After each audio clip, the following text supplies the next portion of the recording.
just want to show you how I got the paper off, because that is a really common question that we get.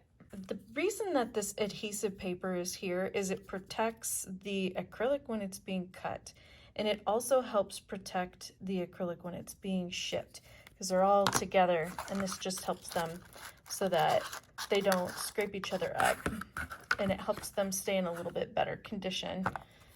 We have to take the adhesive paper off. I just use my nail. I pick a corner and I use my nail, so I'll show you. I'll slow her down there. Pick a corner and I use my nail. And then I just pull it. You can use a really light detergent or Goo Gone to get any adhesive off that's left. I've never had adhesive left over on an acrylic ruler.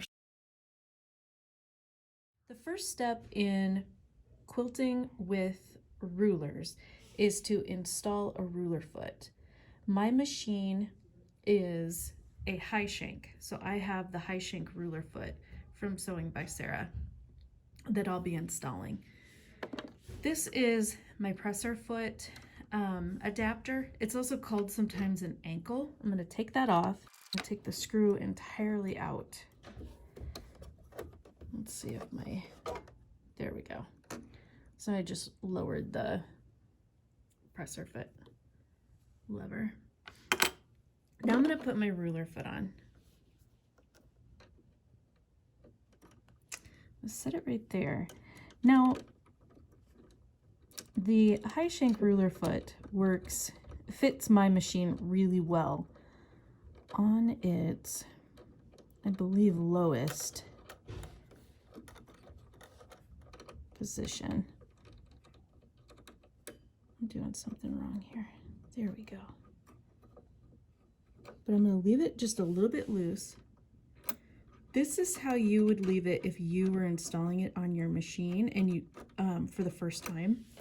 You want to leave it loose, as I say, then take your quilt sandwich, move it underneath, lower this down, and then tighten it when it's at the height that you like with the lever down. I like the lowest setting. Obviously there's room here between the ruler foot and the quilt sandwich. So I'm just going to tighten that and we'll go. The point is you want to be able to move your quilt sandwich around underneath the ruler. So with my foot down, I want to show you one other thing for the fitting with the ruler foot. When you put your needle down, so while you're sewing, you want to make sure that this shaft is not hitting the top of the ruler foot. Your ruler foot is actually quite high. It's 1/4 of an inch thick, and that's so that the ruler templates can hit up to it. But you don't want the needle shaft to hit the top of the ruler foot, because this could cause damage to your machine. All right, so the other way that you can use a ruler foot is if you have a low shank adapter. So this is for a high shank machine and it turns it into a low shank machine. And this is what I put on my high shank when I want to use my walking foot. So let's just put it on. And then we can use the low shank adapter from, the low shank ruler foot from Sewing by Sarah, which is obviously shorter than the high shank. So from this other angle, we have the ruler foot on, and I want to make sure that there's room to move the quilt sandwich around. So I'm going to tighten it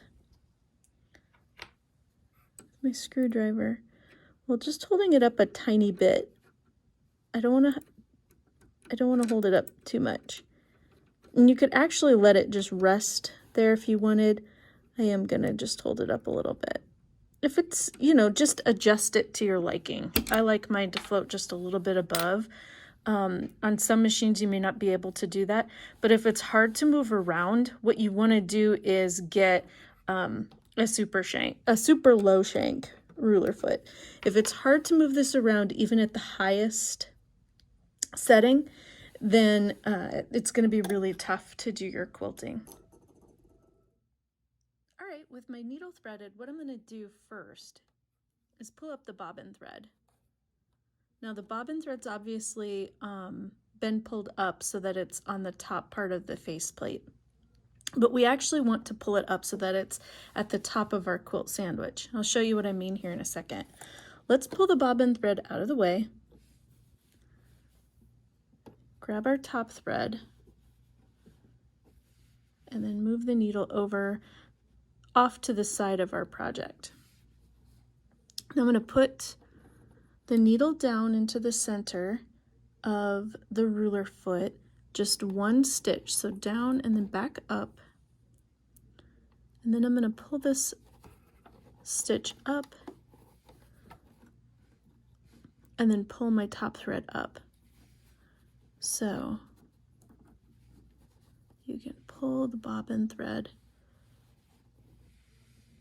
and now the bobbin thread is on the top of our project, the top of the quilt sandwich.